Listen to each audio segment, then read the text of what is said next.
What's going on, everyone? This is Slackerman with another figure review. Today we're looking at the 2018 Star Wars Vintage Collection, the relaunch of the Vintage Collection. This is the Rebel Soldier, the Hoth Rebel Soldier. I'm a big fan, or I was a big fan of the Vintage Collection, the 3 3/4 figures, and I'm so glad that Hasbro, or the Black Series, not the Black Series, but Hasbro is re-releasing and redoing the Vintage Collection.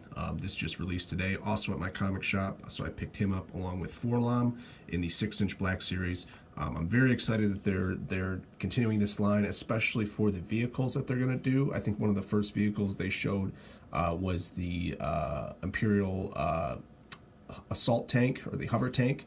I'm very excited for that because I've been wanting a company to do a decent size, well-detailed Imperial assault tank. So let's get into the review of this figure.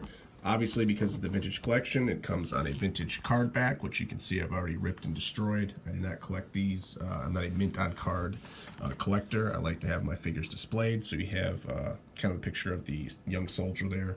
Star Wars, The Empire Strikes Back, Rebel Soldier, Hoth. On the back, this is the first wave of the 2018 Vintage Collection. So we have Kylo Ren, Jyn Erso, the Hoth Soldier, First Order Stormtrooper, Snoke, and Rey. So obviously a lot of these were in the Black Series 3 3/4 line.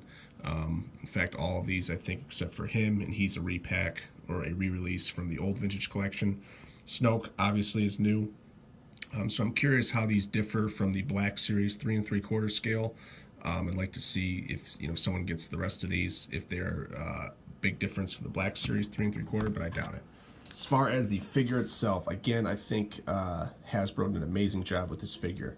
Taking a look at the head sculpt, you can see if my camera will focus a little better here. You can see they have a nice sculpt on the face. He has the green goggles. You can take this headpiece off, which I'm not going to. He does come with the long, the Rebel rifle, which I really like a lot. He has his backpack, which is nicely detailed. He does have a side blaster there, or a small hand blaster there, which looks very cool.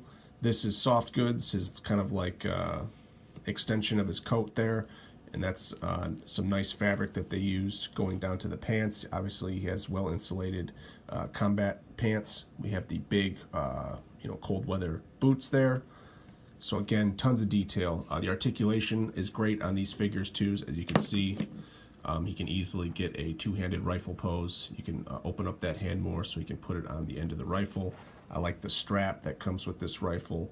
You can see he has kind of his insignia there, or his rank on the shoulder pad, and even the sculpt of the coat. It has kind of like that nice lines or serration for the heavy, well-insulated coats.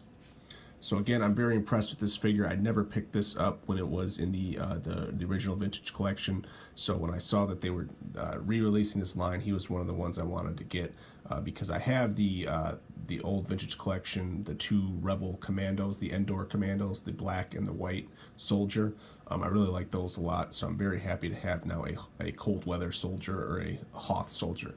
The only thing that irritates me is I wish Hasbro, the Black Series, would give us some 6-inch Rebel troopers. All we have, we have tons of stormtroopers, tons of Imperials, bounty hunters, but we don't have any Rebel soldiers. I think the only one we've got so far is the stupid Resistance trooper, which looks awful from The Force Awakens. I know we are finally getting a 6-inch fleet trooper, a Rebel fleet trooper, but I really hope the Black Series gives us some 6-inch Hoth troopers, or some 6-inch Rebel commandos. So hopefully that will happen. So hope everyone liked the video, and thanks a lot for watching.